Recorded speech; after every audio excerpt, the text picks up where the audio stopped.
All right. Hello, everybody. Welcome to Eat Fit and Lean. If you're new, please hit that like and subscribe button. Well, folks, I just want to do a little update for everybody. I know I haven't done a weigh-in recently, but I have been weighing myself. And so right now I'm between 215 and 217 or so. And that's without shoes and without clothes. Okay. But that means, I'm doing pretty well, but I am nowhere near lean. In fact, I would estimate probably I'm between 22 to 26% body fat, which is high for a male. But the good news is I do feel like so much better, like my health wise and everything. But I want to address like everyone's saying you must be on Ozempic, you must be taking something, and I just firmly say that is a load of horse pucky because I don't take anything. The reason I've lost weight, like I think what was 6 months ago I was 250 or so, it's because I've been consistently eating less. And there's something that happens when you consistently eat less food, you seem to lose weight. I know that's not crazy. But if you can see people that do take the Ozempics, like Kelly Osbourne, I'll post a picture of her soon, you can tell like they just drop so much weight and their face starts sagging and a dragging, and she looks, 70 years old, and I think she's only, 40? So there's a big difference, and I don't understand why people insist that I'm having taking something.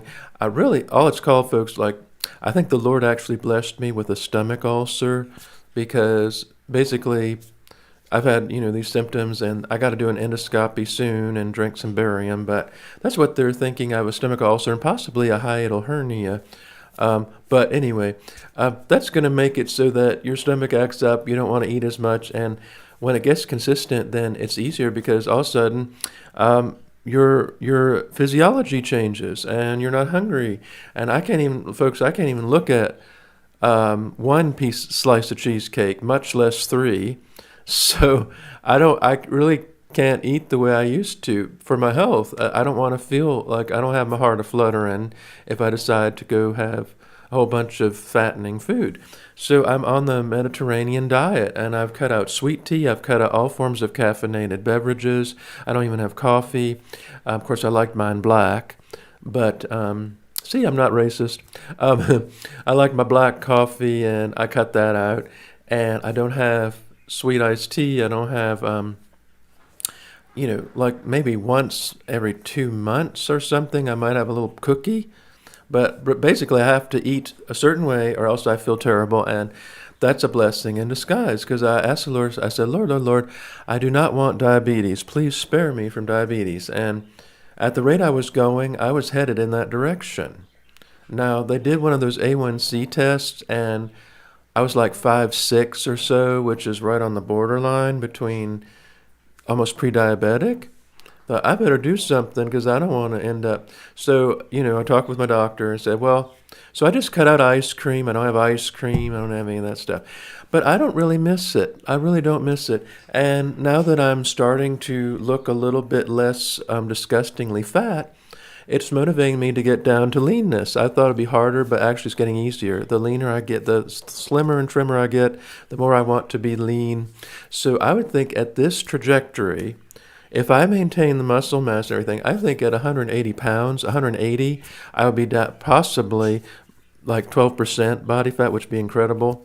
I'm not saying definitely, but at least 15 or less, which would put me at the athletic level. Now, even at 190, which is my current goal, you wouldn't call me obese or even overweight. I'd be pretty much normal, but probably below 20%, especially. I know that.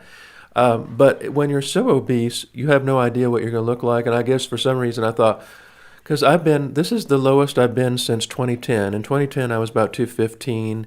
Of course, I was a lot younger, but I had less muscle then. I had less muscle mass. So I actually was fatter, although I didn't look obese or anything. Here's a picture of me at 2010. And my cowboy, my measurements were roughly the same. And now, like, I wear a 34-inch waist trousers, which actually are getting they fit the way they should, actually. Let's say that. They're not loose. They fit how they should. They were way too tight. Now they fit normal. And I can't fit into my old blazers anymore. I have a 50, mostly in the waist. It's that my chest is still big. I got the Dolly Parton chest, but I also have a Dolly Parton waist too. Yeah, she's my cousin, so. But anyway, folks, right now I'm starting to look very. I think I look more intelligent too, you know, and so I have to see my doctor. My doctor's actually Indian, but he's very good. He's my gastroenterologist, and he's going to do the endoscopy. Then I see a Jew and Dr. Cohen because he wants to look at my gallbladder to see if it has to be removed.